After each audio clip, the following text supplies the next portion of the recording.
বিসমিল্লাহির রহমানির রহিম। ইন্নাল্লাহা ওয়া মালাইকাতাহু ইউসাল্লুনা আলান নবী يا أيها الذين آمنوا صلوا عليه وسلموا تسليما اللهم صل سيدنا مولانا محمد وعلى آل سيدنا مولانا محمد। সম্মানিত শ্রোতামণ্ডলী, আপনারা যারা উপস্থিত হয়েছেন অনলাইনের মাধ্যমে পৃথিবীর আনাচে কানাচে, যারা আমাদের সাথে এখন যুক্ত হয়েছেন অথবা আমাদের আলোচনা পরবর্তীতে শুনবেন, আমরা সকলের প্রতি সশ্রদ্ধ সালাম রেখে আমাদের আজকের আলোচনা শুরু করছি। আসসালামু আলাইকুম ওয়া রাহমাতুল্লাহি তাআলা ওয়া বারাকাতুহু।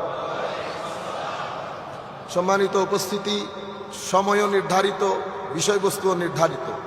আপনাদের জ্ঞাতার্থে আমরা বিষয়বস্তুটা আরেকবার রিপিট করি, প্রনাউন্স করি, যাতে আপনারা বুঝতে পারেন। আজকের বিষয়বস্তু হচ্ছে বিদায় হজ্জের সার্বজনীনতা। বিদায় হজ্জে সার্বজনীনতা, বিদায় হজ্জের যে ভাষণ, সেই ভাষণের সার্বজনীনতা। আমরা এই বিষয়ে যেহেতু অনেকবার ইতোপূর্বে আমরা আলোচনা করেছি, আজকের আলোচনাটা আমরা ভিন্ন পার্সপেক্টিভ থেকে করব। আমরা আপনাদেরকে সার্বজনীনতা যে বিষয়টা, যে শব্দটা ব্যবহার হয়েছে বিদায় হজ্জের ভাষণের সাথে, সেটা আমরা রাসূল করিম সাল্লাল্লাহু আলাইহি ওয়াসাল্লামের দাওয়া ওয়ার্কটাকে আমরা দেখব, from the very beginning till the last breath of the holy prophet sallallahu alaihi wasallam। আমার নবী সাল্লাল্লাহু আলাইহি ইসলামের দাওয়া ওয়ার্কটা দেখে আমরা বিদায় হজ্জের ভাষণ দিয়ে আমাদের কনক্লুডিং রিমার্কসটা তুলে ধরব। তার আগে যেহেতু ইউথ এখানে বসা, আমি আমার বক্তব্যটা এখান থেকে শুরু করি।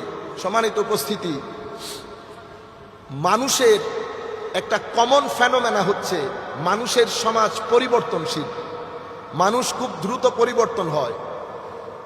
15 to 20 ইয়ার্সের মধ্যে, 15-20 বছরের মধ্যে এই পরিবর্তনটা আস্তে আস্তে বৃদ্ধি পায়, বৃদ্ধি পেতে থাকে।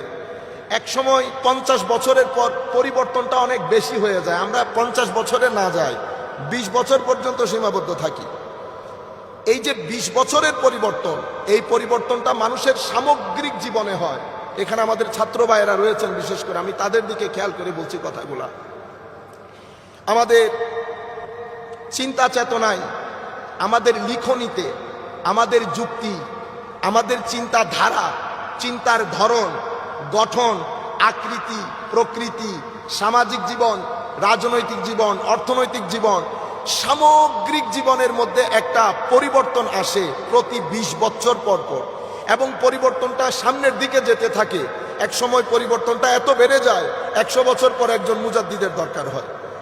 কিন্তু 20 বছরের মধ্যে পরিবর্তনটা আসে। এখন আমাদের সমাজের মধ্যে মানুষের যে ইন্টেলেকচুয়াল অ্যাপ্রোচ, এটার একটা ট্রান্সফরমেশন হয়েছে গত 20 বছরের পরে। 20 বছরের মধ্যে, লাস্ট 20 ইয়ার্সের মধ্যে মানুষের, আমাদের, আপনাদের যে ইন্টেলেকচুয়াল অ্যাপ্রোচ, সেটা একটা পরিবর্তন এসেছে, একটা ট্রান্সফরমেশনের ভিতর দিয়ে যাচ্ছে। এই পরিবর্তনটা কেন হয়েছে? এখানে modern ecological movement, modern scientific movement, philosophical movement, সব কিছু মিলে মানুষের যে একটা ইন্টেলেকচুয়াল অ্যাপ্রোচ, এটা from the east two West, একেবারে প্রাচ্য থেকে পাশ্চাত্য পর্যন্ত এই পরিবর্তনটা হয়েছে। এই পরিবর্তনটা হওয়ার পরে আমাদের নতুন প্রজন্ম, এরা ট্রেডিশনালিটি থেকে রেশনালিটির দিকে চলে গেছে। মানে এটা শুরু হয়েছে ট্রেডিশনালিটি থেকে, চলে গেছে রেশনালিটির দিকে, এবং দিন বদিন আমরা রেশনাল হতে যাচ্ছি। রেশনালিটি সেটা আপনি কি করে বুঝবেন? আপনি দেখবেন আমাদের এখানে ওয়াই শব্দটা বেড়ে গেছে। ওয়াই আমরা আগে যে কোনো জিনিস ট্র্যাডিশনালি চিন্তা করতাম, আমরা আমাদের বড়দেরকে সম্মান করি। আমাদের নতুন প্রজন্মের কাছে আমি এই সম্মান, যেমন আমি আনিস সাহেব স্বাভাবিকভাবে আমাদের সিনিয়র অত্র প্রতিষ্ঠানের ডাইরেক্টর, তো আমাদের একটা সম্মান আছে। আমার সাথে যদি আমার ছেলে থাকতো, আমি যে আন্দাজে সম্মান করছি সেটা মেনে নিতে পারতো না। কেন? দেখেন, নতুন প্রজন্ম সম্মানটাকে অস্বীকার করে না। সম্মানের যে মাজহার, মানে যে আন্দাজে আমরা সম্মানটা প্রকাশ করি, বুঝতে পেরেছেন, সেটাকে সে অস্বীকার করে। আমি সম্মানে আমার মায়ের মাথায় তেল লাগিয়ে দেই, মায়ের পা টিপে দেই। এখন আমার নতুন প্রজন্মের ছেলে যখন দেখে, সে রিয়াকশন করে, বাবা how funny it is, how funny it is. কেন? কারণ তার কাছে জিনিসটা ফানি, যেটা আমার কাছে সম্মানের অন্যতম একটা বিষয়, এটা তার কাছে ফানি হয়ে গেছে। কেন? এই যে ইকোলজিক্যাল মুভমেন্ট, সায়েন্টিফিক মুভমেন্ট এবং ফিলোসফিক্যাল মুভমেন্ট, এই 3-4 মুভমেন্টের কারণে মানুষের যে ইন্টেলেকচুয়াল অ্যাপ্রোচ, সেটা ট্র্যাডিশনালিটি থেকে রেশনালিটির দিকে চলে যাচ্ছে। এবং রেশনালিটি যেতে যেতে একসময় প্রশ্ন রাইজ করবে, ধর্ম আমাদের আদৌ কোনো প্রয়োজন আছে কি না। বুঝতে পেরেছেন? ওয়েস্টার্ন কান্ট্রিতে এখন এই প্রশ্নটা নর্মাল হয়ে গেছে। আমি আপনাদেরকে কথাগুলো কেন বলছি এই কারণে, আমরা কিছু জিনিস বুঝতে হবে। আমাদের শ্রোতা, আমি বিশেষ করে আমার নতুন প্রজন্ম যারা আমার বয়সে আছেন, বেটা আমাকে মহব্বত করেন, ভালোবাসেন, আমি আপনাদেরকে দ্বীনের প্রেজেন্টেশনটা কিভাবে হবে, আমি যখন প্রেজেন্ট করব, আমাকে বুঝতে হবে আমি ট্রেডিশনাল মানুষের সাথে ডিল করছি না, আমি রেশনাল মানুষের সাথে ডিল করছি। আমি ইমোশনাল মানুষের সাথে ডিল করছি না, আমি ক্রিটিক্যাল মানুষের সাথে ডিল করছি। সেই হেতু আমাকে আমার আল্লাহ দাওয়ার একটা মেথোডোলজি দিয়েছেন। মেথোডোলজিটা কি? উদু ইলা সাবিলি রাব্বিকা বিল হিকমা। হিকমতের কথা কেন বললেন আল্লাহ? হিকমত মানে উইজডম। শব্দ এমন ব্যবহার করেছেন, ফ্লেক্সিবল, কিয়ামতের আগ পর্যন্ত আপনি হিকমত শব্দটা ব্যবহার করতে পারবেন। আপনার ইন্টেলেকচুয়ালিটি যেখানেই যান, আপনি যতই ট্রেডিশনাল, রেশনাল, ক্রিটিক্যাল হন না কেন, হিকমত শব্দটি for each and every individual, এটা অ্যাপ্লিকেবল, সমস্ত সোসাইটির জন্য অ্যাপ্লিকেবল।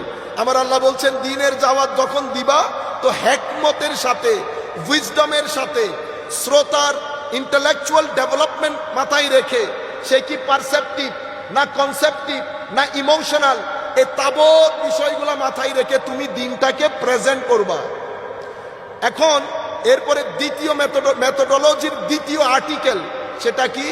বিল হিকমা ওয়াল মাউইজাতিল হাসানা। ওয়াল মাউইজাতিল হাসানা, জেনারেল মানুষ আছে, আপনি জেনারেল মানুষের সামনে যদি ফিলোসফিক্যাল কথা বলেন, সায়েন্টিফিক কথা বলেন, এটা তাদেরকে আপিল করবে না। আপনি তাদেরকে মোটিভেশন দিয়ে কথা বলতে হবে, নর্মাল জিনিস, যেভাবে আমার আল্লাহ জান্নাতের কথা বলেছেন, আমার আল্লাহ জাহান্নামের কথা বলেছেন, আমার আল্লাহ আল্লাহর কুরবতের কথা বলেছেন, নর্মাল কথা, ছোটখাটো কথা। কিন্তু যাদের ভিতরে ব্রেইন আছে, আল্লাহ তাদেরকে বলেছেন না, সানুরিহিম আয়াতিনা ফিল আফাক ওয়া ফি আনফুসিহিম হাত্তা ইয়াতাবায়্যানা লাহুম আন্নাহুল হক আল্লাযীনা ইয়াযকুরুনাল্লাহা কিয়ামান ওয়া কুউদান ওয়া আলা জুনুবিহিম ওয়া ইয়াতাফাক্কারুনা ফি খালকিস সামাওয়াতি ওয়াল আরদ রব্বানা মা খালাকতা হাযা বাতিলা সুবহানাকা ফাকিনা আযাবান নার। এখন ইউনিভার্সের ক্রিয়েশন নিয়ে রিসার্চ আমি করতে পারবো না, এটার জন্য বড় সায়েন্টিস্ট দরকার। তো সায়েন্টিস্টের জন্য কোরআনে পাকের আলাদা আয়াত রয়েছে। সাধারণ মানুষজনের জন্য আল্লাহ জান্নাতের কথা বলে আমাদেরকে অ্যাপ্রিসিয়েট করেছেন, আমাদেরকে ইন্সপায়ার করেছেন। এরপরে ওয়াজাদিলহুম বিল্লাতি হিয়া আহসান, এখানে আমি আপনাদের অ্যাটেনশন ড্র করব। কোন জায়গায় যদি আমাকে ডিবেট করতে হয়, সেই জায়গার মধ্যেও আমার আল্লাহ বলছেন, তোমার ডিবেটের ভাষা যেন সুন্দর হয়, সেখানে যেন মাধুরী থাকে, সেখানে যেন সৌন্দর্য থাকে, মোটিভেশন থাকে, কনভিন্সিং হয়। আপনি হযরতে মূসা আলাইহিস সালামকে যখন আল্লাহ ফেরাউনের কাছে পাঠিয়েছেন, মূসা এবং হারুন, কি বলা হচ্ছে? ইযহাবা ইলা ফিরআউন ফাইন্নাহু তাগা, ফেরাউনের কাছে যাও, সে সীমালঙ্ঘন করেছে। তো ফেরাউনের কাছে দ্বীন কিভাবে বলবা? তো আমার আল্লাহ বলছেন, ফাকুলা লাহু কাউলাল লাইয়িনা লাআল্লাহু ইয়াতাযাক্কারু আও ইয়াখশা। তার কাছে দ্বীনের প্রেজেন্টেশনটা কাউলে লাইয়িন, মানে অনেক সফট, অনেক মধুর, হার্ট টাচিং করে দিনটাকে প্রেজেন্ট করো। এখন আমরা যদি বুঝতে হবে যে ট্রেডিশনালিটি থেকে রেশনালিটির দিকে সমাজ খুব তাড়াতাড়ি অগ্রসর হচ্ছে, কাজে আমরা যারা আছি আমাদের মধ্যে ঐক্য থাকতে হবে।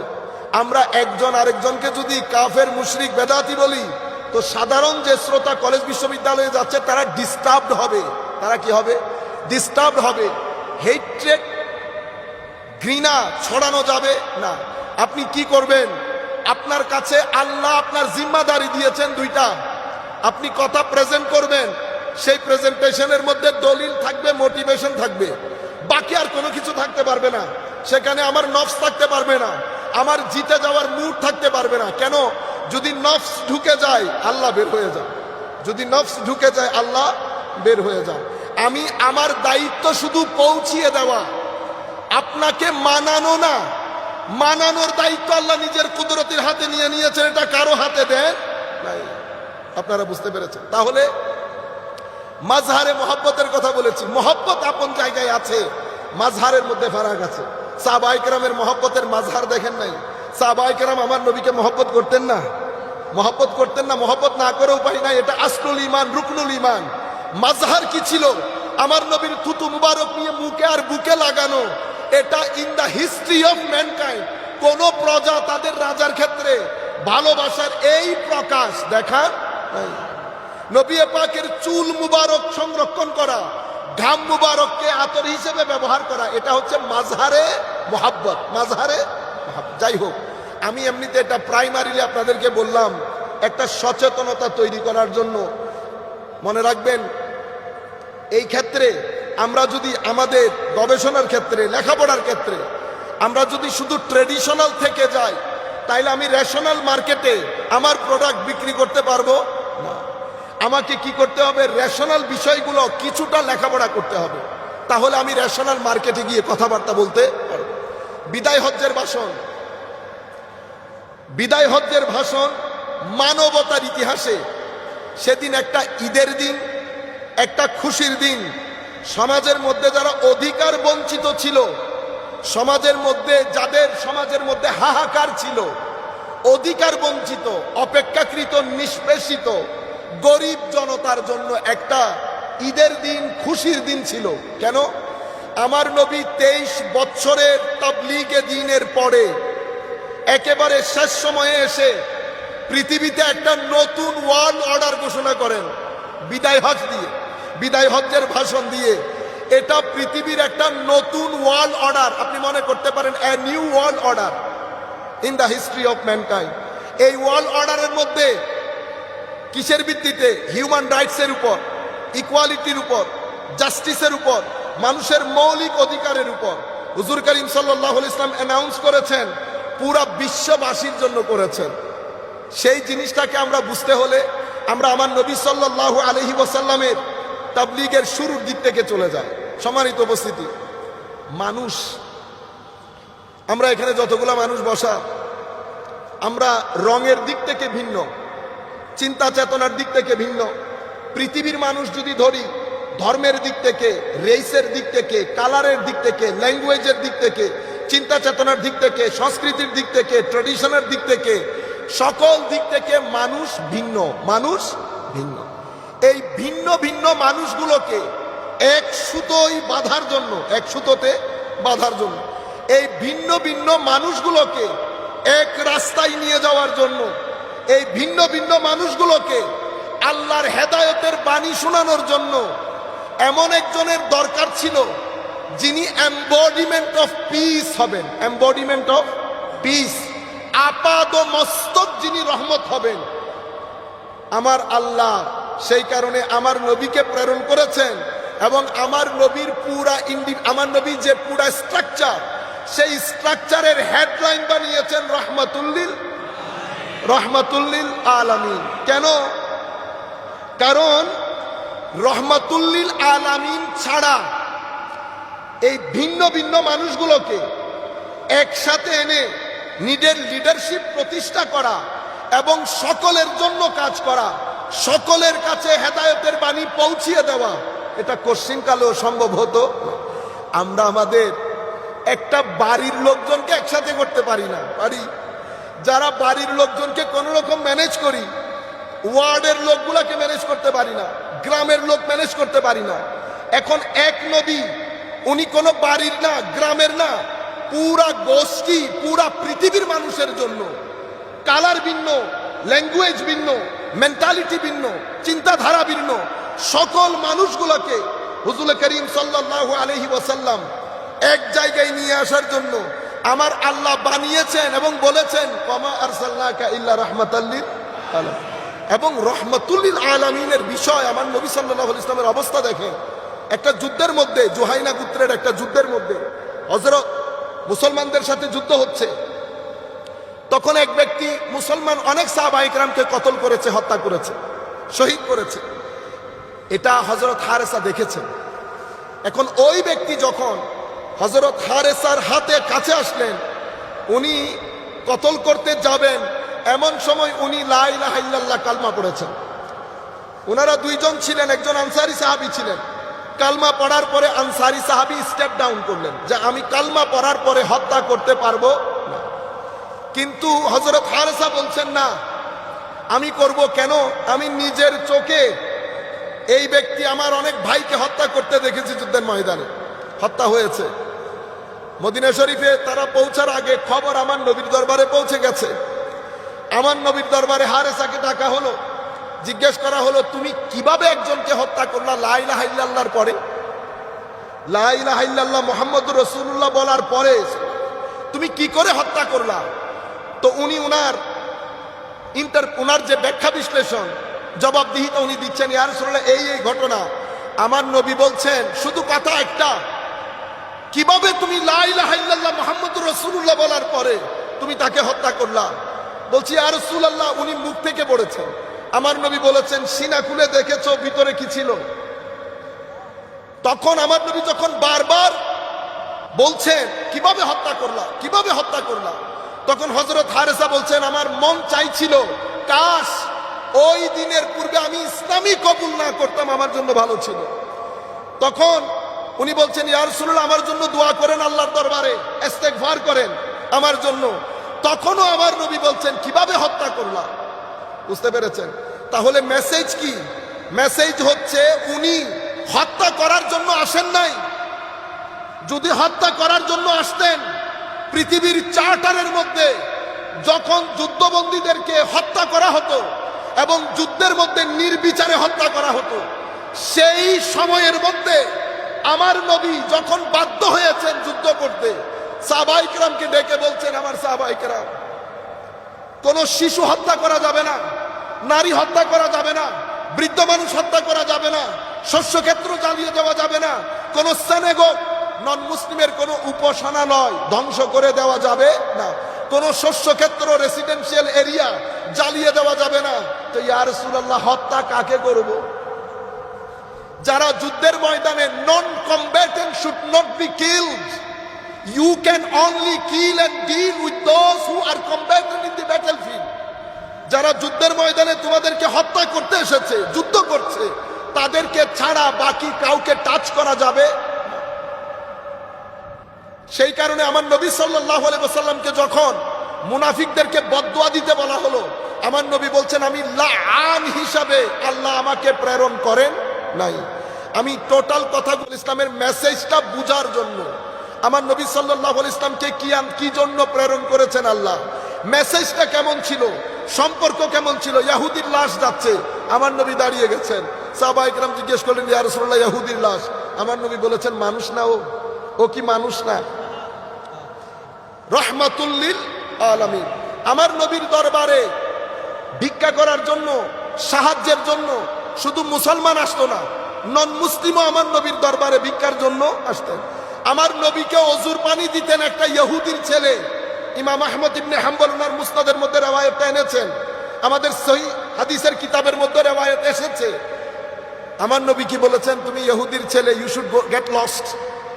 আমার নবী বলেন নাই, আমার নবী বলেন নাই।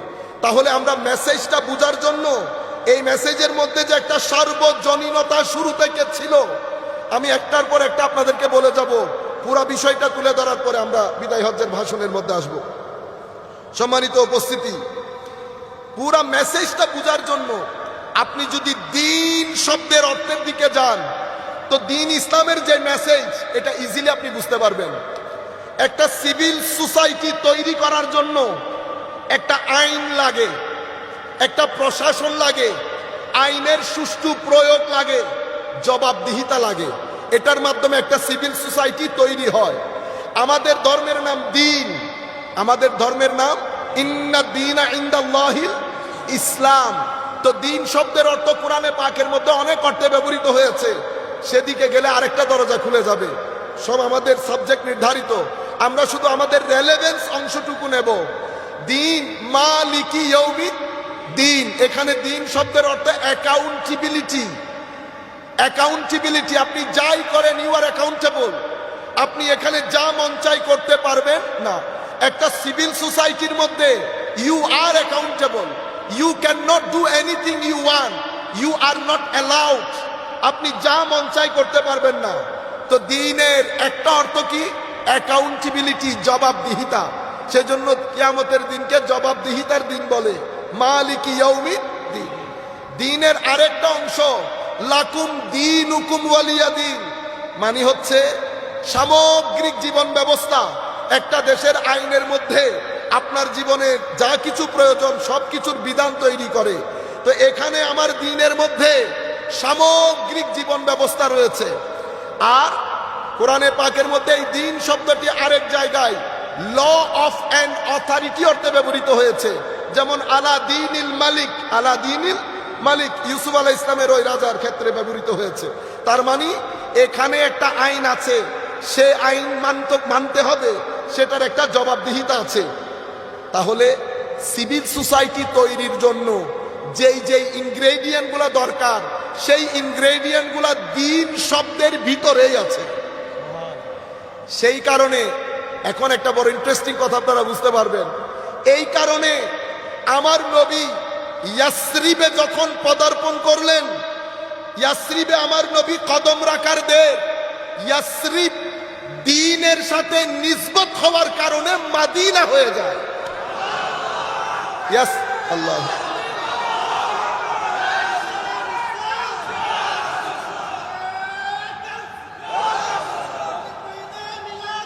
জিন্দাবাদ। সম্মানিত উপস্থিতি, বলতে চাচ্ছিলাম দ্বীন প্রতিষ্ঠা হওয়ার কারণে মদিনা বলেন, দাইনুনা বলেন, দিয়ানা বলেন, তামাদ্দুন বলেন, এগুলা সব কিছুর মূল শব্দ একটা, মূল শব্দ একটা। তাইলে দ্বীন প্রতিষ্ঠা হয়েছে, সেই কারণে মাদিনা হয়েছে। মাদিনা বাংলাতে আমরা শহর বলি, ইংরেজিতে টাউন বলি। এটাকে আপনি বলতে পারেন, যদি আমি গ্রিক ফিলোসফির ল্যাঙ্গুয়েজে বলি, সিটি স্টেট। কি বলে? City state. তো মদিনা দ্বীন প্রতিষ্ঠা হওয়ার কারণে সিটি হয়ে গেছে। তার মানে এখানে এখন থেকে যা মন চাই করতে পারবেন। এখানে একটা আইন আছে, আইনের একজন প্রণেতা আছে, এখানে জবাবদিহিতা আছে, এখানে সমতা আছে। আইন আমার নবী দিয়েছেন মিসাকে মদিনা দিয়ে। মিসাকে, the first ever written constitution in the history of mankind, মানবতার ইতিহাসের প্রথম লিখিত সংবিধান। 47 আর্টিকেলস দিয়ে আমার নবী একটা সংবিধান রচনা করে পুরা মদিনা শরীফ, যেটা ইতোপূর্বে ইয়াসরিব ছিল, যখন যা মন চাই তা করত। কথায় কথায় গৃহযুদ্ধ লাগতো, কথায় কথায় মানুষ হত্যা হতো। এহেন পরিস্থিতির মধ্যে দ্বীন প্রতিষ্ঠা হয়েছে, মানে কি? ল প্রতিষ্ঠা হয়েছে, অ্যাকাউন্টেবিলিটি প্রতিষ্ঠা হয়েছে, কমপ্লিট কোড অফ লাইফ প্রতিষ্ঠা হয়েছে। এই দ্বীনের কারণে ইয়াসরিব হয়ে গেছে মদিনা, ইয়াসরিব হয়ে গেছে Medina. The most safest territory in the history of mankind. আমার নবী মদিনায় কদম দেওয়ার সাথে সাথে মদিনায়ে মুনাব্বারা পৃথিবীর অন্যতম নিরাপদ শহরে পরিণত হয়। কেন? দ্বীন প্রতিষ্ঠা হওয়ার কারণে। এখানে আরেকটা জিনিস পুরা কনসেপ্ট ক্লিয়ার করার জন্য, দ্বীনের মধ্যে ইনগ্রেডিয়েন্ট তিনটা। কয়টা? তিনটা। তিনটা স্তম্ভের উপর দ্বীন দাঁড়িয়ে আছে। হাদিসে জিবরিল আপনারা অনেকে পড়েছেন, অনেকে জানেন। হাদিসে জিবরিলের মধ্যে তিনটা জিনিসের সংমিশ্রণকে, তিনটা জিনিসকে একত্রে আমার নবী বলেছেন দ্বীন। ঈমান, ইসলাম, ইহসান। ঈমান, ইসলাম, ইহসান। ঈমান বিশ্বাসগত দিক, ইসলাম অনুশীলনের দিক, ইহসান আপনার moral, ethical, spiritual aspect of your life. আপনারা বুঝতে পেরেছেন? নামাজের যেমন একটা আয়াত পড়লে বুঝতে পারবেন আমি এহসান বিষয়টা কি। পবিত্র কোরআনের মধ্যে আল্লাহ বলেছেন, কদ আফলাহাল মুমিনুন আল্লাযীনা হুম ফি সালাতিহিম খাশিউন। মুসলমান মুমিন সফল হয়েছে কারা? যাদের নামাজের মধ্যে খুশু আছে। কি আছে? খুশু। খুশু মানে কি? খুশু অর্থ হচ্ছে আপনি যখন আল্লাহর দরবারে দাঁড়িয়েছেন, আপনি ভিতর বাহির, আপনার ভিতর থেকে মহান আল্লাহর দরবারে দাঁড়িয়েছেন, এটা মাথায় এসে যখন আপনার ভিতর জগৎ কেঁপে উঠবে, আপনার ভিতর জগতের যে কনসেন্ট্রেশন সেটা যখন নামাজ থেকে বাইরে যাবে না, আপনি যখন ভিতর এবং বাহির থেকে ফুললি নামাজের মধ্যে ফোকাস করবেন, ওটাকে বলা হয় খাশিউন। কি বলা হয়? খাশিউন। ফিকার কিতাব যদি আপনি পড়েন তো ফিকার কিতাব শুরু হয় কিতাবুত তাহারা দিয়ে। কি দিয়ে? তাহারা দিয়ে। কারণ তাহারা 4 গ্রেডের হয়। কয় গ্রেডে? দেয়ার আর 4 গ্রেডস অফ তাহারা। টপ যেটা গ্রেড, এটা আমি বাদ দিলেও এটা যেহেতু বড়দের গ্রেড, এটা আমরা বলো গুনাহ। 3 গ্রেডের কথা বলি। ফুকাহায়ে কেরাম শুধুমাত্র ডিল করে শরীর পাক, কাপড় পাক। এটা হচ্ছে ফুকাহায়ে কেরামের তাহারা। এহসান যেটা আল্লাহর ওলিরা ডিল করে সেটা হচ্ছে ভিতর জগতের তাহারা। যতক্ষণ পর্যন্ত ভিতর জগতের তাহারাত নিশ্চিত না করবেন তো খাশিউন হওয়া সম্ভব হয় না। ভিতর জগতের তাহারাত মানে একটা তো কাপড় পাক, একটা শরীর পাক। কিন্তু আমার আল্লাহ চোখ দিয়েছেন, চোখকে অশ্লীলতা থেকে পবিত্র করতে হবে। যুবকদেরকে বলছি বিশেষ করে, আমাকে আল্লাহ 5 ফ্যাকাল্টি অফ সেন্সেস দিয়েছেন। হাত দিয়েছেন, চোখ দিয়েছেন, মুখ দিয়েছেন, আমাকে পা দিয়েছেন। এই তাবৎ সেন্সেস গুলা, পারসেপশন গুলা, সেন্স অফ পারসেপশন গুলা, আমি যদি এগুলার তাহারাত নিশ্চিত না করি তো আমার ভিতর জগতের তাহারাত নিশ্চিত হবে না। আপনি অজু দিয়ে শরীর পরিষ্কার করলেন কিন্তু চোখকে অশ্লীলতা থেকে পবিত্র করলেন না, জবানকে গীবত গালিগালাজ থেকে পবিত্র করলেন না, হাতকে সুদ নেওয়া ঘুষ নেওয়া থেকে পবিত্র করলেন না, তো অপবিত্রতা আপনার ভিতরে রয়ে গেছে। আপনি এগুলা থেকে পবিত্র করলেন কিন্তু ভিতরে হিংসা রয়ে গেছে কলবের বর্তনে, ভিতরে অহংকার রয়ে গেছে, ভিতরে অশ্লীল চিন্তা চেতনার আসর রয়ে গেছে, ভিতরে কৃপণতা রয়ে গেছে। এই তাবৎ জিনিসগুলা ভিতরের অপবিত্রতা। অশ্লীলতা দেখা চোখের অপবিত্রতা। আপনি শুধু একটা অপবিত্র করলেন, বাকিগুলা একটা পবিত্র করলেন, বাকিগুলা অপবিত্র রেখে দিলেন। আপনি বছরের পর বছর নামাজ পড়বেন, আপনি রুকুর স্বাদ পাবেন না, আপনি সিজদার স্বাদ পাবেন না। সিজদার মধ্যে ঘুঙিয়ে ঘুঙিয়ে আপনার কান্না আসবে না। চোখ বন্ধ করলে অন্ধকার দেখা আপনার জিন্দেগি থেকে যাবে না। নামাজ আপনাকে ভদ্র করবে না, নামাজ সহনশীল করবে না, নামাজ আপনাকে গর্হিত কাজ থেকে বাঁচিয়ে রাখবে না। আমাদের রিথিং করা দরকার যে আমার নামাজ আমার ব্যক্তি জীবনে কেন কোনো কাজ করছে না। কারণ আমি পবিত্রতা কিছু করেছি, কিছু ছেড়ে দিয়েছি, কিছু করেছি, কিছু ছেড়ে দিয়েছি। তো আমি আপনাদেরকে বলতে চাচ্ছিলাম, ফুকাহায়ে কেরাম ডিল করেন শরীর পাক, কাপড় পাক, সুফিয়ায়ে কেরাম ডিল করেন কলব পাক আর এই চোখের এই পবিত্রতা। সেই কারণে সুফিয়ায়ে কেরামের কিতাব শুরু হয় কিতাবুত তাওবা দিয়ে, ফুকাহায়ে কেরামের কিতাব শুরু হয় কিতাবুত তাহারা দিয়ে। একজনে তওবা দিয়ে কিতাব শুরু করে, আর একজন তাহারাত দিয়ে কিতাব শুরু করে। এই ক্ষেত্রে মুহাদ্দিস কুল শিরোমণি ইমাম নববী রহমতুল্লাহি আলাইহি ওয়া নাফা'না বিউলুমিহি ফিদ দারাইনি আমিন, উনি এই ক্ষেত্রে ওনার কিতাব রিয়াদুস সালেহিনের মধ্যে মিক্সচার করেছেন। ফুকাহা এবং সুফিয়া দুইটার মধ্যে উনি ফালুদা বানিয়েছেন। কি বানিয়েছেন? অনেক মজার জিনিস, কিন্তু ফালুদা ভালো দোকান থেকে খাইলে অনেক দারুণ। ফালুদা বানিয়েছেন। দুইটার সংমিশ্রণ উনি ওনার কিতাবের মধ্যে, আপনি যদি চ্যাপ্টারগুলো দেখেন বুঝতে পারবেন। আমি বলতে চাচ্ছিলাম দ্বীনের ভিত্তি 3টা জিনিসের উপর রেখেছে, ইসলাম, ঈমান, ইহসান। আপনি এই 3 শব্দের মূল শব্দের দিকে যদি যান তো আপনি ঘুরে ফিরে পাবেন শান্তি। কি? শান্তি। ইসলামের মূল শব্দ শান্তি এবং নিরাপত্তা, ঈমানের মূল শব্দ শান্তি এবং নিরাপত্তা, ইহসানের মূল শব্দ হুসন, জামাল, বিউটি।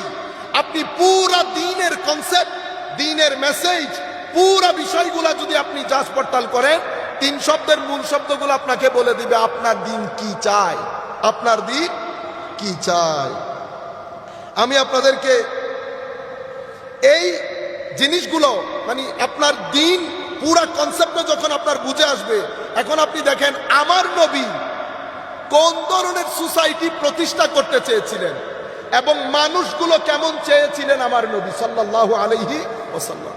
হুজুরে করিম সাল্লাল্লাহু আলাইহি ওয়াসাল্লাম যেই সিটি প্রতিষ্ঠা করেছেন সেগুলার মানুষকে আমার নবী সাল্লাল্লাহু আলাইহি ওয়াসাল্লাম যে আন্দাজে সাজিয়েছেন তার মূল প্রিন্সিপাল যদি আমি আপনাদেরকে বলি তাহলে বলতে হবে যে আমার নবী সাল্লাল্লাহু আলাইহি ওয়াসাল্লাম পুরা সমাজের ভিত্তিপ্রস্তর স্থাপন করেছেন নলেজের উপর। কিসের উপর? দেখেন আকীদার বিষয়গুলো তো আমরা জানি, আকীদার বিষয়গুলো আমরা জানি। আমি আপনাদেরকে ক্রাক্স বলছি, মূল বিষয় স্থাপন করেছেন নলেজের উপর, লাভ প্রেম মহব্বতের উপর, মডারেশন, অতঃপর মিউচুয়াল রেসপেক্ট, ইকুয়ালিটি, জাস্টিস এবং হিউম্যান রাইটস। এই কয়েকটা প্রিন্সিপালের উপর আমার নবী সাল্লাল্লাহু আলাইহি ওয়াসাল্লাম দ্বীনের ভিত্তিপ্রস্তর স্থাপন করেছেন, দ্বীনের ভিত্তিপ্রস্তর স্থাপন করেছেন। হুজুর কারীম সাল্লাল্লাহু আলাইহি ওয়াসাল্লাম কি বলেছেন দেখেন না, লা তাহাসাদু ওয়ালা তাবাগাদু ওয়ালা তাদাবারু। আমার নবী বলছেন না, আমার এই সমাজের মধ্যে পরস্পর হিংসা হবে না, একজন আরেকজনকে পিছ দিয়ে চলবে না। ওয়াকুনু ইবাদাল্লাহি ইখওয়ানা, মানুষের সাথে ভাই ভাই ভ্রাতৃত্বের বন্ধনে আবদ্ধ হয়ে এই সোসাইটি চলবে। মনে রাখবেন আমার নবীর দেওয়া বিধানের মধ্যে উই ছিল। কি ছিল? উই, উই আমরা, কি আমরা। আমার নবীর এই দেওয়া বিধানের মধ্যে কোঅপারেশন ছিল। কি ছিল? কোঅপারেশন, সহযোগিতা। আপনি যখন আমার নবীর দেওয়া বিধান থেকে বের হবেন তো আপনি উইয়ের মধ্যে থাকতে পারবেন না, এটা আই হয়ে যাবে। কি হয়ে যাবে? আই। যখন সোসাইটির মধ্যে আই প্রতিষ্ঠিত হয় তো সোসাইটি কোঅপারেশন থেকে বের হয়ে কম্পিটিশনের দিকে চলে যায়। সোসাইটির মধ্যে এখন আমরা কি করি? হুজুর সেলফি, কিফি সেলফি, ছবির মধ্যে পর্যন্ত আনা আমি চলে এসেছে। আমরার কনসেপ্ট আর মনে রাখবেন, দিন আমরার কনসেপ্ট দেয়, দিন কোঅপারেশনের কনসেপ্ট দেয়। আর আপনি যখন দিন থেকে বের হবেন তো এই উইটা আয়ে পরিণত হয়, কোঅপারেশন কম্পিটিশনে পরিণত হয়। সোসাইটির মধ্যে যখন আই অতঃপর কম্পিটিশন হয় তো সোসাইটির মধ্যে ডিপ্রেশন আসে। কি আসে? ডিপ্রেশন। আপনি সোসাইটিকে ফ্রাস্ট্রেশন থেকে বাঁচাতে পারবেন না। কেন? কারণ সোসাইটি অতি আই কেন্দ্রিক এবং কম্পিটিশন কেন্দ্রিক হওয়ার কারণে কলবের যে বর্তন সেটা লক হয়ে যায়। কি হয়ে যায়? লক। যখন আপনি জিক্রে ইলাহি বন্ধ করে দেবেন, তিলাওয়াতে কোরআন বন্ধ করে দেবেন, সহযোগিতা বন্ধ করে দেবেন, আপনি লাখ চেষ্টা করবেন আপনার ভিতরকে আপনি আনলক করতে পারবেন না। আল্লাহু ইয়াকবিদু ওয়া ইয়াবসুতু ওয়া ইলাইহি তুরজাউন। আল্লাহ সুবহানাহু ওয়া তাআলা is he who expands and constricts your heart. Expansion of your heart and condensed of your heart depends on the pleasure of Almighty Allah. আল্লাহর সন্তুষ্টি, আল্লাহ যদি এটাকে এক্সপ্যান্ড করেন এক্সপ্যান্ড হয়, আল্লাহ যদি কনডেন্সড করেন কনস্ট্রিক্ট করেন কনস্ট্রিক্ট হয়ে যায়। হার্ট যদি আল্লাহ কনস্ট্রিক্ট করে দেন, কখন করেন? যখন আপনার জিন্দেগি থেকে জিক্রে ইলাহি খতম হয়ে যাবে, তিলাওয়াতে কোরআন খতম হয়ে যাবে, পাঞ্জেখানা নামাজে আমরা আসি। আমাদের নওজোয়ান নসল বেটা আমরা বুকে হাত দিয়ে বলি শেষ কোনবার কোরআনে পাকের তিলাওয়াত করেছে। এমন একটা কিতাব, আপনি যদি আমাকে বলেন এই কিতাব নিয়ে নাসাতে যেতে, আল্লাহর ইজ্জতের কসম বিন্দু পরিমাণ হেজিটেশন হবে না আমার কিতাব নাসাতে নিয়ে যেতে। কেন? আমার কোরআন নাসার জন্য মুজিজা, আমার কোরআন হারবার্ডের জন্য মুজিজা। সেদিনও মুজিজা ছিল, আজকেও মুজিজা আছে। কিন্তু আমরা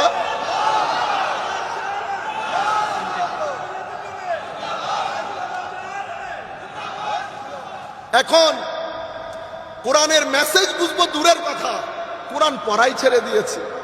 কোরআন দুয়া দরুদের জন্য নাজিল হয় না।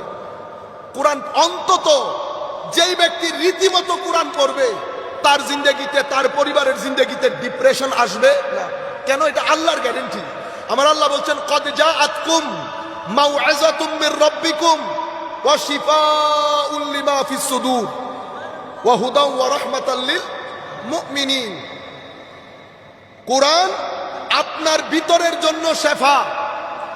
2014 এর মধ্যে WHO ঘোষণা করেছেন যে বর্তমান বিশ্বে মানুষের সাফারিংসের পেছনে ক্যান্সার বলেন, ব্রুটাল কিলিং বলেন, অ্যান্টি সোশ্যাল বিহেভিয়ার বলেন, সব কিছুর পেছনে মূল দায়িত্ব, মূল রেসপন্সিবল কজ হচ্ছে ডিপ্রেশন। এবং পৃথিবীর লক্ষ লক্ষ লক্ষ মানুষ ডেইলি আত্মহত্যা করে ডিপ্রেশনের কারণে। বুঝতে পেরেছেন? ডিপ্রেশন করোনার চেয়েও ভয়াবহ। এটার কোনো পিল নাই, এটার কোনো ওষুধ নাই। এটার ওষুধ জিকরে ইলাহি, এটার ওষুধ জিকরে ইলাহি, এটার ওষুধ তিলাওয়াতে কোরআন। করোনার মধ্যে মানুষ আত্মহত্যা করেছে, মুসলমানদের কেউ আত্মহত্যা করে নাই। ইল্লা মাশাআল্লাহ কয়েকজন কেউ কি করলে ডাজন্ট ম্যাটার। কিন্তু ব্রডার পার্সপেক্টিভে আমরা যারা ওয়েস্টার্ন কান্ট্রিতে ছিলাম সবাই পাগল হয়ে গেছিল যে মুসলমানদের মধ্যে এত এত সুকুন। তারা আমাকে আমার সামনে থাকেন, উনি আমাকে জিজ্ঞেস করতেছেন তোমার মধ্যে কোনো টেনশন নাই? তা বললাম কিসের টেনশন?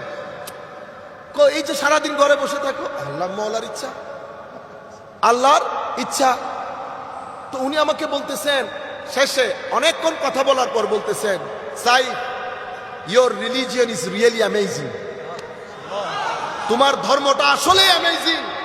আমি আল্লাহর দরবারে শুকরিয়া আদায় করি, মাওলা আপনি এই ধর্মের মধ্যে আমাদের জন্মগ্রহণ করিয়েছেন, নবী করিম সাল্লাল্লাহু আলাইহি ওয়াসাল্লামের মতো নবী দান করেছেন, কোরআনের মতো কিতাব দান করেছেন, ইসলামের মতো এত অসম্ভব আধুনিক একটা ধর্ম আমাদেরকে দিয়েছেন। আপনারা বিশ্বাস করেন ওয়েস্টার্ন কান্ট্রিতে কোন জায়গায় দ্বীন ইসলামের কথা বলতে আমাদের কখনো হেজিটেশন হয় না। কেন? কারণ এর চেয়ে আধুনিক ধর্ম হতে পারে না। এর চেয়ে, কারণ দ্বীন বাদ দিয়ে আপনি সমাজের মধ্যে শান্তি প্রতিষ্ঠা করতে পারবেন। আমি আপনাকে কবর হাসরের কথা বলবো না, এটা বড় হুজুররা বলবেন। কবর হাসর সেটা অনেক বড় জিনিস, আমরা গুনাহগার মানুষ, আমাদের মুখে সেটা মানায় না। কিন্তু আমি দুনিয়ার কথা বলতেছি। গ্যারেন্টি দুনিয়ার জীবনে আপনি শান্তি ম্যানেজ করতে পারবেন। যদি দিন বাদ দিয়ে পৃথিবী শান্তি পাইতো তো ওয়েস্টার্ন কান্ট্রি সবচেয়ে বেশি শান্তির দেশ হইতো। আপনারা বুঝতে পেরেছেন? আমি আপনাদেরকে বলতে চাচ্ছিলাম সালাতুন ইয়া রাসূলুল্লাহ আলাইকুম ইয়া হাবিবাল্লাহ আলাইকুম। এখন crux of the holy prophets message, দ্বীনের, আমাদের নবী যে দ্বীন নিয়ে এসেছেন, আপনি যদি আমাকে বলেন হুজুর এটার crux of the message of দ্বীন এটা কি, আমি আপনাকে এক বাক্যে বলবো দুইটা জিনিস, একটা এলম নলেজ আর একটা আখলাক চরিত্র। এই দুইটা হচ্ছে ক্রাক্স অথবা সেলিয়েন্ট feature of the message of holy prophet সাল্লাল্লাহু আলাইহি ওয়াসাল্লাম। সেই কারণে আল্লাহ আমার নবীর সব কিছুই মহান, কিন্তু দুইটা জিনিসকে আল্লাহ মহান বলেছেন। এক, আমার নবীর জ্ঞানকে, কিকে? জ্ঞানকে বলেছেন আজিম, ওয়া আল্লামাকা মা লাম তাকুন তা'লাম ওয়া কানা ফাদলুল্লাহি আলাইকা আজিমা। জ্ঞানকে হাবিব যা জানতেন না সব কিছু জানিয়েছি। এখন আপনি যদি আমাকে জিজ্ঞেস করেন হুজুর আপনি কি জানেন না, তা আমি আপনাকে বলবো আমি তো কোনো কিছুই জানি না।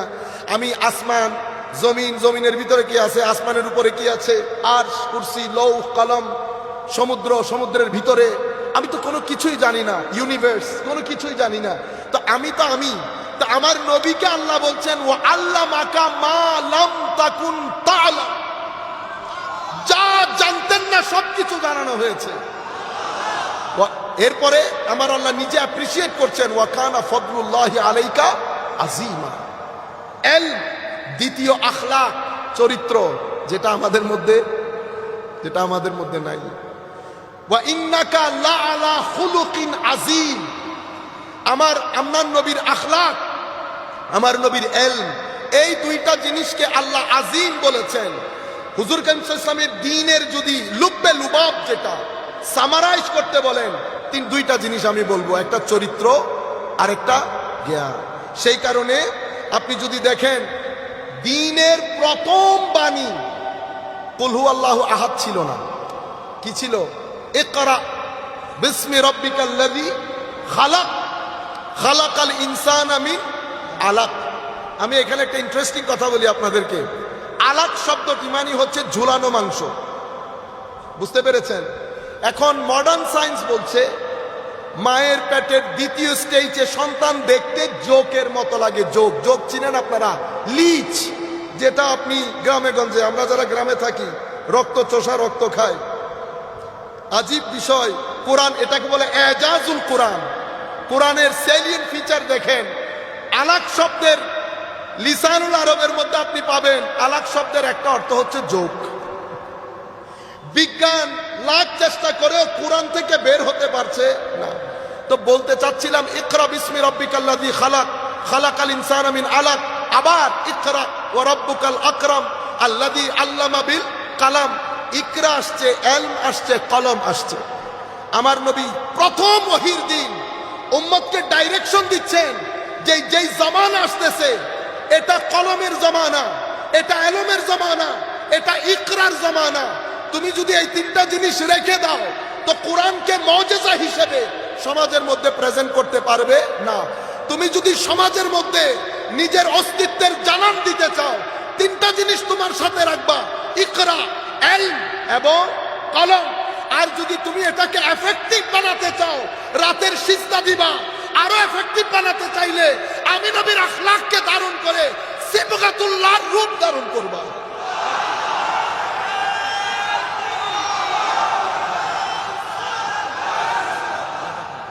সম্মানিত উপস্থিতি, আমার নবী সাল্লাল্লাহু আলাইহি ওয়াসাল্লাম পার্সোনালিটি কেমন ছিলেন দেখেন।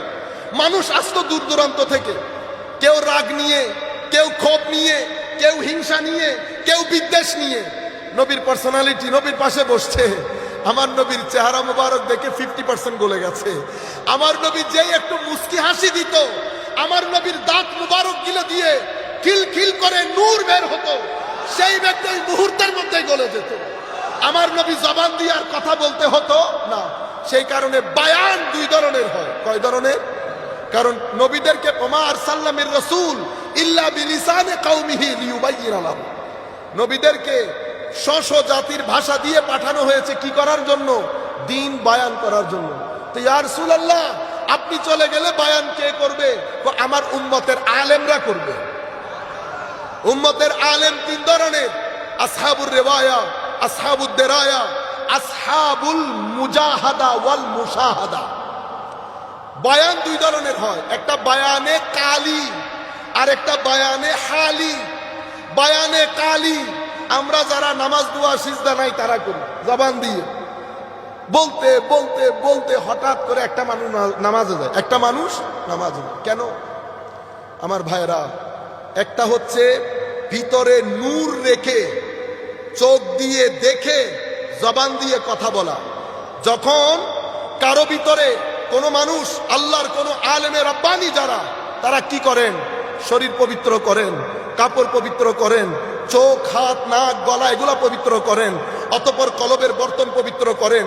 তিন তাহারাত যখন একসাথে হয়ে যায়, যখন ভিতরে লা ইলাহা বলার পরে সবকিছু বের হয়ে যায়, ইল্লাল্লাহর বাড়ি যখন কলবের বর্তনে পড়ে, নূরে ইলাহির ঢেউ খেলে, আল্লাহ রাব্বুল আলামিন সেই কলবের বর্তনে আফামান শারাহাল্লাহু সাদরাহু লিল ইসলামে ফাহু আলা নূরিম মির রাব্বে, আমার আল্লাহ সেই কলবের বর্তনকে নূরে মুহাম্মাদি, নূরে খুদাবন্দির আটলান্টিক মহাসাগর করে দেয়। যখন কারো আল্লাহু আকবার, যখন কারো সিনার মধ্যে এতটুকু নূর আসে, তো তারা আর কথা বেশি বলতে হয়, এমনিতে বসে থাকে, মাঝে মধ্যে একটু বলে আর একটু নজর দেয়। কি দেয়? ইত্তাকু। আমার নবী বলছেন খবরদার, আমার উম্মতের কিছু মর্দে হক আছে, তাদের ফেরাসত থেকে নিজেদেরকে বাঁচিয়ে রাখো। কেন? ফাইন্নাহু ইয়ানজুরু বিনূরিল্লাহ, তারা যখন দৃষ্টি দেয় তো তাদের দৃষ্টি তোমার সিনাকে পিছন দিক থেকে বের করে ফেলবে। আফামান শারাহাল্লাহু সাদরাহু লিল ইসলামে ফাহুয়া আলা নূরিম মির রাব্বিহি। তো আমি বলতে চাচ্ছিলাম দুইটা জিনিসের উপর আমার নবীর দ্বীনের ভিত্তিপ্রস্তর স্থাপন করেছেন। দ্বীনের প্রথম মেসেজ ইকরা বিসমি রাব্বিকাল্লাযী খালাক, আমাদেরকে এটা বলে। দ্বীন আমাদেরকে আরেকটা জিনিস শিক্ষা দিয়েছে, কি বলেছে? লা ইকরাহা ফিদ্দীন। কোন বাড়াবাড়ি, বিশ্বাস করেন বাড়াবাড়ির দরকার নাই।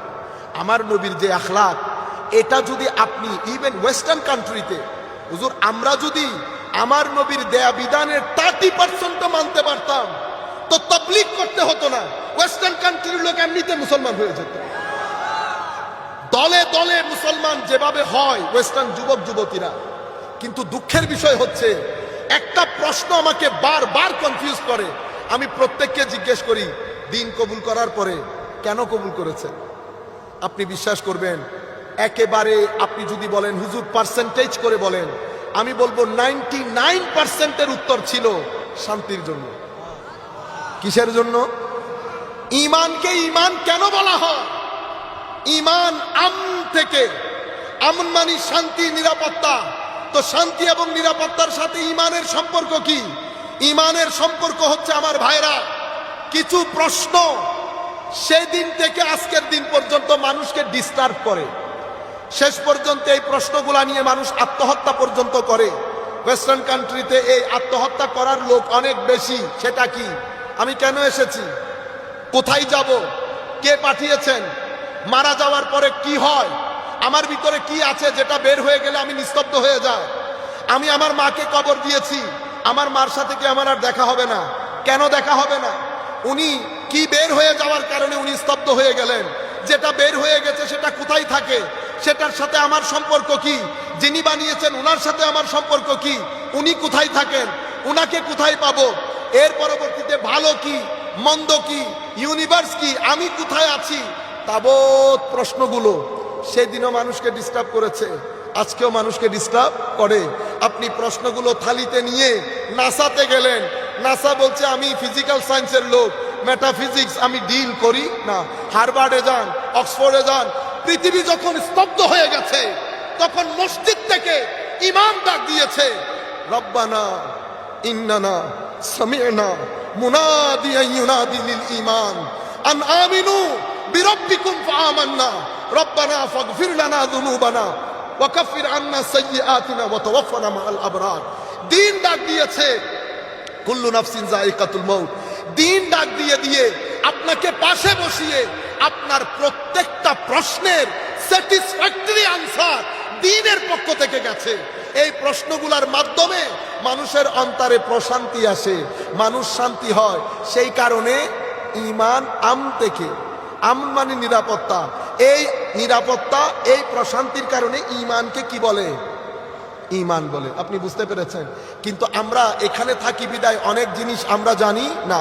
তো তারা তাদের প্রশ্নের উত্তর একমাত্র জিনিস প্রশান্তি, একমাত্র জিনিস শান্তি। সম্মানিত উপস্থিতি, হুজুরে করিম সাল্লাল্লাহু আলাইহি ওয়াসাল্লাম আবার আমাদেরকে নিষেধ করে দিয়েছেন। আমি কেন বলছি যে ইলম এবং আখলাক, লা তাসুবুল্লাযীনা ইয়াদউনা মিন দুনিল্লাহ, যারা তাদের প্রত্যেকের যার যার ধর্ম, কেউ কারো আপনি তাদের ধর্মের খোদাকে গিয়ে গালিগালাজ করবেন না। লা ইকরাহা ফিদ্দীন, ধর্মের মধ্যে বাড়াবাড়ি করবেন না।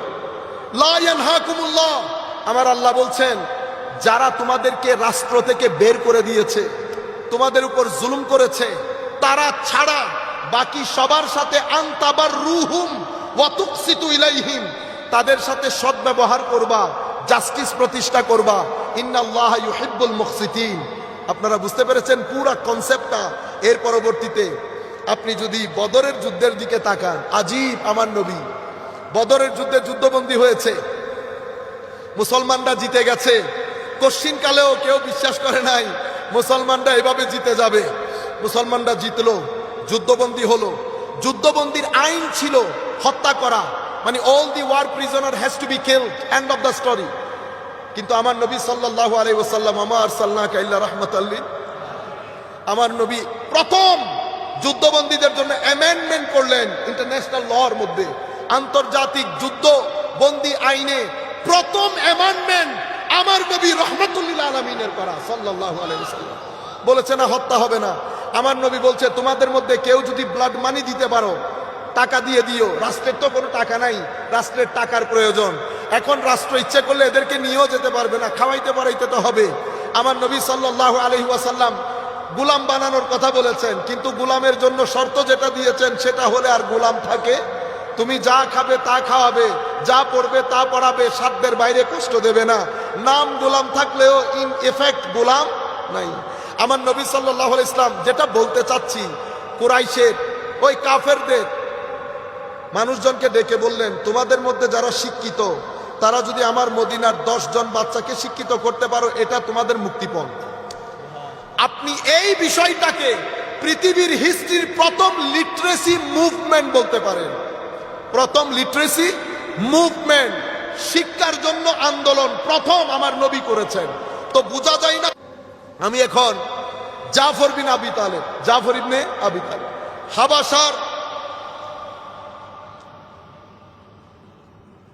হাবাসার মধ্যে আপনারা জানেন ইসলামের প্রথম ডেলিগেশন যখন ইথিওপিয়াতে যায়, তো নাজ্জাশী মুসলিম ডেলিগেশনকে কাছে ডাকে। তখন আবু সুফিয়ান ইসলাম কবুল করেন নাই, ওনার নেতৃত্বেও মক্কার কাফের কুরাইশদের পক্ষ থেকে একটা ডেলিগেশন সেখানে গিয়েছে। নাজ্জাশী বলছেন যে মুসলিম ডেলিগেশনকে ডাকো। তো হযরতে জাফর বিন আব্দুল্লাহ রাদিয়াল্লাহু আনহু উনি মুসলিম ডেলিগেশনের স্পোকসম্যান হিসাবে ওনাকে যখন জিজ্ঞেস করা হলো, একটু বলতে পারবা যে তোমরা মানে কোন দিনের কথা বলছো, তোমাদের ওখানে এত ফিতনা ফাসাদ কেন হচ্ছে? আপনি জাফর বিন আবি তালিবের যে বক্তব্য, ওই বক্তব্যের মধ্যে আপনি বুঝতে পারবেন বিদায় হজ্জের ভাষণের সার্বজনীনতা, আমার নবীর মেসেজের সার্বজনীনতা। উনি কি বলছেন দেখেন, রাজা উনি অ্যাড্রেস করে বলছেন, রাজা সাহেব, কুন্না কওমান, আমরা ছিলাম জাহেলি যুগে, অন্ধকারাচ্ছন্ন যুগে, আকীদার ক্ষেত্রে অন্ধকার, চরিত্রের ক্ষেত্রে অন্ধকার, এবং কুরাইশদের, মক্কার কুরাইশদের এই অবস্থা আশপাশের লোকজন ভালো জানতেন, ব্যাখ্যা করার প্রয়োজন ছিল না, যার কারণে ওনাদেরকে হিউম্যান রবিশ বলা হতো। কি হিউম্যান রবিশ মানে আচার আচরণ ব্যবহারে এত নিম্ন পর্যায়ের ছিল। আবার আপনারা এটা মনে করেন না সব দিক থেকে নিম্ন পর্যায়ে, ঠিক সেরকম না। যেমন সাহিত্যিকতা ছিল, মেহমানদারি ছিল, আমরা সেদিক বাদ দিলে মানে মানুষ হিসেবে মানুষের মধ্যে যেই মূল বিষয়গুলো থাকার দরকার, মানুষের অধিকার সম্পর্কে সচেতনতা, এই বিষয়গুলা ছিল না, অন্ধকারাচ্ছন্ন ছিল আকীদার ক্ষেত্রে, আমলের ক্ষেত্রে, আখলাকের ক্ষেত্রে। তিনি এটা বলার পর বলছেন, না আবুদুল আসনাম ওয়ালা আকুলুল মাইতা ওয়ালা তিল ফাওয়াহিশ, আমরা কি করতাম? মূর্তি পূজা করতাম। এই কোন জায়গায় পশু মরে পড়ে আছে সেগুলা কেটে কেটে খাইতাম, কেটে এনে বাসার মধ্যে খেতাম। ওয়ানা তিল ফাওয়াহিশ, আমাদের সমাজ অশ্লীলতায় ভর্তি ছিল। আমার ভাইয়েরা, আরেকটা কথা আমাদের যুবকদেরকে বলি, অশ্লীলতা অস্থিরতা নিয়ে আসে। আপনি যদি স্থির হতে চান, শ্লীল হতে হবে। অশ্লীল জীবন যাপন মানুষকে অস্থির করে তোলে। আপনি অস্থিরতা মানুষকে ফ্রাস্ট্রেশনের দিকে নিয়ে যায়, ফ্রাস্ট্রেশন ডিপ্রেশনের দিকে নিয়ে যায়। আপনি কেন নিজের জীবনকে বরবাদ করে দেবেন? কেন বরবাদ করবেন আমার ভাই? মনে রাখবেন, আমার নবী বলেছেন, যেই সমাজের মধ্যে অশ্লীলতা বেড়ে যাবে এবং একটা পর্যায়ে গিয়ে মানুষ সেটাকে প্রকাশ্যে করবে, আমার আল্লাহ সেই সমাজের মধ্যে এমন এমন রোগ বালাই দেবে যা তার পূর্ববর্তী জেনারেশন কখনো শুনেই নাই। অশ্লীলতা মানুষকে অস্থিরতার দিকে নিয়ে যায়। যাদের মধ্যে আমরা যাদের মধ্যে আছে, আল্লাহর দরবারে ইস্তেগফার করবেন প্রত্যেকবার। অনেক সময় আমরা তওবার উপর ইস্তেকামত থাকতে পারি না, নফসের ধোঁকা, শয়তানের ধোঁকা, দুনিয়ার ধোঁকা। আল্লাহর দরবারে দোয়া করবেন, ক্ষমা চাইবেন, ফরিয়াদ করবেন।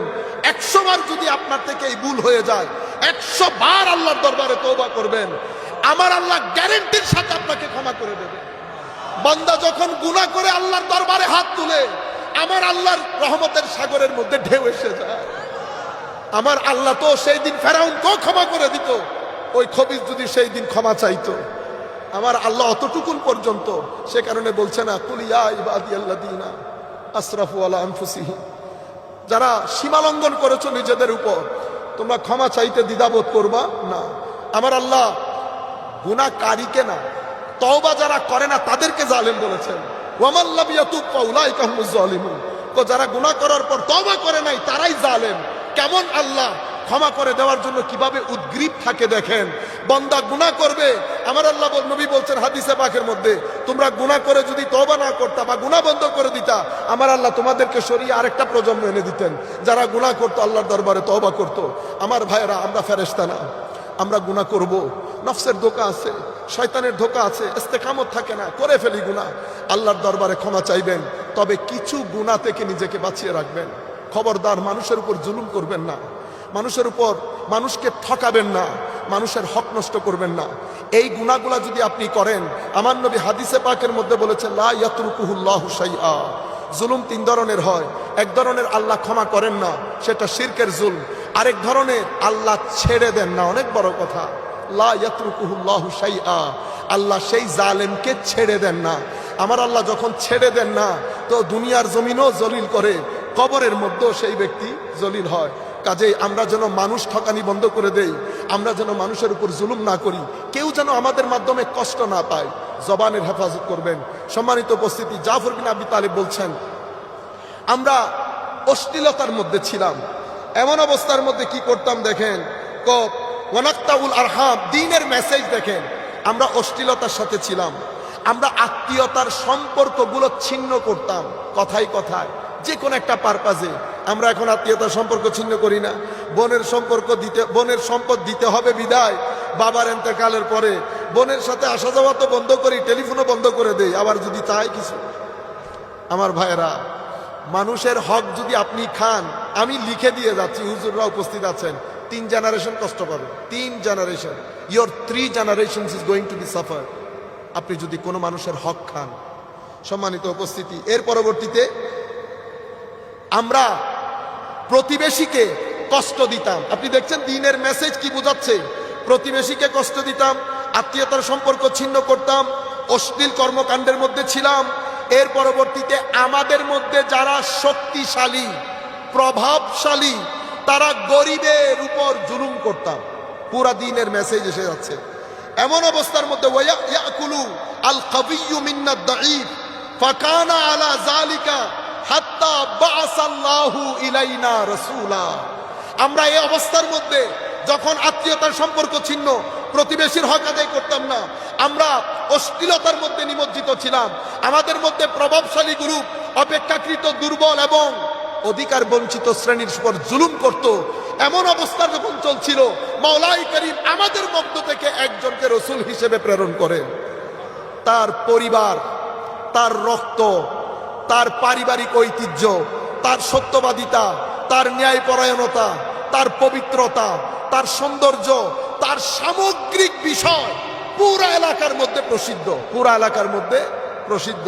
উনি বলছেন, নারিফু নাসাবাহু ওয়া সিদকাহু ওয়া আমানাতাহু ওয়া আফাফাহু, আমরা তার সত্যবাদিতা, তার আমানতদারি, তার পবিত্রতা, তার স্যাংটিটি সব কিছু সম্পর্কে আমরা ওয়াকিফহাল ছিলাম। ফাদাআনা ইলাল্লাহি তাআলা, উনি এসে আমাদেরকে এক আল্লাহর ইবাদতের দিকে ডাকলেন এবং আমাদেরকে ওই কাজগুলা থেকে নিষেধ করলেন। কি থেকে? অশ্লীলতা মুক্ত, মিথ্যা না বলতে বলেছেন, মানুষকে কষ্ট না দিতে বলেছেন।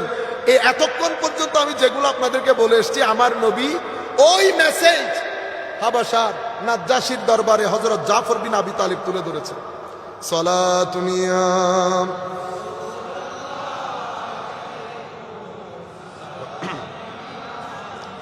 हबीबल्लाह अलई दिल है वो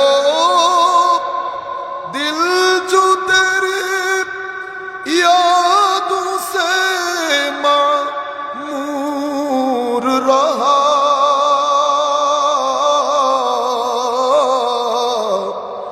सर है वो सर जो तेरे कदमों पे कुर्बान गया। सलात मिया रसूल अल्लाह अलैकुम सलामुनिया হাবিব আল্লাহ আলাইকুম। পরিস্থিতি এটা ছিল, আমরা আমাদের বক্তব্যের শেষ অংশে চলে এসেছি একেবারে, আর 5 মিনিটের মধ্যে আমরা শেষ করব। পরিস্থিতি এরকম ছিল। এই অবস্থার মধ্যে আমার নবী এসেছেন, 23 বছর আমার নবী স্ট্রাগল করেছেন। শিক্ষা, চরিত্র, মানুষের অধিকার, কালার, রং, রিলিজিয়ন এগুলা না দেখে শুধু মানুষ হিসেবে মানুষের অধিকার নিশ্চিত করা আমার নবী আল্লাহ কোরআনের আয়াত নাজিল করেছেন। কি বলেছেন? ইন্নাল্লাহা ইয়া'মুরুকুম, আল্লাহ তোমাদের কুমদেরকে হুকুম দিচ্ছেন, সকল কুম তোমাদেরকে, কি আনতুয়াদ্দুল আমানাত ইলা আহলিহা, তোমরা আল আমানাত, একদম আমানা এটা বহু বছরের উপর আলিফ লাম যখন জয়েন হয় অর্থের মধ্যে এক্সপানশন থাকে। উলামায়ে কেরাম বুঝবেন, আমরা কোনো আলেম না, এগুলো বোঝার কথা না। তো আমি বলতে চাচ্ছিলাম সকল প্রকার আমানত তোমরা যেন এই আমানতের যোগ্য ব্যক্তির হাতে অর্পণ করো। এটা আমার রেসপন্সিবিলিটি হচ্ছে, যেই কোনো ধরনের আমানত, যিনি যেই চেয়ারে বসার যোগ্য, আমার যদি ভোট দেওয়ার ক্ষমতা থাকে আমি ভোট দিয়ে ওনাকে ওই চেয়ারে বসানো, প্রফেসর হোক, ইঞ্জিনিয়ার হোক, সমাজপতি হোক, এটা আমানত, আমি এই কাজটা করব, এটা আমার দায়িত্ব। এখন ওনার দায়িত্ব কি? ওয়াইজা হাকামতুম বাইনান নাসি আন তাহকুমু বিল আদল, ওনার দায়িত্ব হচ্ছে বিচার যখন করবেন আদালতের উপর ভিত্তি করে করবেন, কোন রং, কোন কালার, কোন ধর্ম দেখা ছাড়া। আমার নবী 23 বছর তবলিগ, 23 বছরের স্ট্রাগল, মদিনা শরীফের মধ্যে 87টা ছোট বড় যুদ্ধ। আপনারা বলতে পারেন মানুষ কয়জন মারা গেছে? 450 থেকে 500 মানুষ মারা গেছে, বোথ সাইড, উভয় পক্ষের, মুসলিম এবং কাফের। পৃথিবীর মানুষ বিশ্বাস করে না। আমি যখন বলেছি, আমাদের একজন লোকাল অফিসার, সে আমাকে বলতেছে, are you crazy? I am not crazy at all. How should I believe? I said, you have to, no way. This is what happened in the history of Islam. Just about 500 people has been killed in all 87 battles in the time of the Holy Prophet sallallahu alaihi wasallam. মাত্র 500 লোক। ঘটনা কি হয়েছে জানেন? 15,000 square ফিটের Medina শরীফ, এটা doctor professor Sheikh Hamidullah বলেছেন, 15,000 square ফিটের মদিনা শরীফ আমার নবী যখন দুনিয়া ছেড়ে চলে যাচ্ছেন 32 লাখ স্কয়ার ফিটের মদিনা শরীফে পরিণত হয়েছে। ইসলাম ফ্রান্স, চীন প্রদেশ এখানে ঢুকে গেছে। মানুষ মারা গেছে 550 থেকে 450 থেকে 550, বোথ সাইড। আপনারা বুঝতে পারছেন আমার নবী দ্বীনের মেসেজের ভিত্তি কোথায় রেখেছিলেন। এরপরে আমার নবী বিদায় হজ্জের ভাষণে বক্তব্য দিতে উঠলেন, পৃথিবীর ইতিহাসে একটা নতুন ওয়ার্ল্ড অর্ডার রচিত হচ্ছে, নতুন ওয়ার্ল্ড অর্ডার। কেউ বিশ্বাসও করে নাই। 23 বছরে মনে করেছে এটা ফু দিলে নিভে যাবে, ফু দিলে ইউরিদুনা লিইউতফিউ নূরাল্লাহি বিআফওয়াহিহিম, ফু দিব নিভে যাবে। কিন্তু তারা বুঝতে পারেন নাই আমার নবী মূল জায়গায় হাত দিয়েছেন। আমার নবী গরিবের পক্ষে কথা বলেছেন। আমার নবীর চরিত্র ওনারা, আচ্ছা মনে না করার কারণও আছে, ওনারা মনে করেছেন মক্কা শরীফে 13 বছর তবলিগের পরে সাহাবায়ে কেরামের সংখ্যা ছিল 450 থেকে 550। বালাজুরি, ফুতুহুল বুলদান, আমরা যদি ঐতিহাসিক রেকর্ডগুলো রেখেও দেই, আমরা যদি 600 করি তো 600 পিপলে কি করবে? কিন্তু তারা বুঝতে পারেন না আমার নবী দেখতে মানুষগুলো 600, কিন্তু এক একজন এক এক উম্মতের উপর ভারী ছিল, এক একজন এক এক উম্মতের উপর ভারী ছিল। উলামায়ে রাব্বানীকে আপনারা কখনো এক ব্যক্তি মনে করবেন না। উলামায়ে রাব্বানী দেখতে এক ব্যক্তি হলেও পুরা এক উম্মতের কাজ করে দিয়ে চলে যান। আপনি উলামায়ে রাব্বানীর প্রতিবন্ধকতার সৃষ্টি করতে পারবেন না, আল্লাহর ওয়ালিদের প্রতিবন্ধকতার সৃষ্টি করতে পারবেন না। সেই কারণে আমার আল্লাহ বলছেন, মান আদ আলী ওয়ালিয়ান ফাকাদ আযানতুহু বিল হারব, আপনারা আমার ওলির বিরুদ্ধে শত্রুতা করবেন, আমি যুদ্ধের ঘোষণা দিব। কেন? ওলির বিরুদ্ধে শত্রুতা করা, উম্মতের সাথে শত্রুতা করা। আপনি একজন এক উম্মতের সাথে, এখানে কেউ একজন এসে যদি আপনাদের সাথে গালাগালি করে, কিছু থাকবে জিনিসপত্র, কিছু থাকবে থাকবে না, মনে রাখবেন। সেই কারণে এই যে আমরা উলামায়ে রব্বানী বলছি, বুখারী শরীফের মধ্যে এসছে রিওয়ায়াতের মধ্যে, কুনু রব্বানিয়িন, এই আয়াতের ব্যাখ্যায় হযরতে আব্দুল্লাহ ইবনে আব্বাস রাদিয়াল্লাহু তাআলা আনহু থেকে বর্ণিত, রব্বানী কারা? তো উলামা ও ফুকাহা, যাদের মেজাজের ক্ষেত্রে অনেক নম্র, এলমের ক্ষেত্রে অনেক গভীর, তাদেরকে আমরা আল্লাহর ওলি বলি। কোরআন তাদেরকে কখনো মুহসিন বলে, কোরআন তাদেরকে কখনো তাহিরিন মুতাতাহিরিন বলে, কোরআন কখনো তাদেরকে মুত্তাকিন বলে, কোরআন এক এক সময় তাদেরকে এক এক নাম দিয়ে ডাকে। আর আমার আল্লাহ কোরআনে পাকের মধ্যে তাদেরকে বলছে উলাইকা হুমুল মুমিনুনা হাক্কা। কারা? তো আল্লাযীনা ইযা যুকিরাল্লাহু ওয়াজিলাত কুলুবুহুম, জিকরে ইলাহি হলে তাদের অন্তরে আল্লাহর ভয়ের ঢেউ খেলে। আমরা জিকরে ইলাহি হলে আরো হাসি, তো আমরা মুমিনে হকের ওই এরার মধ্যে আমরা পড়ি না।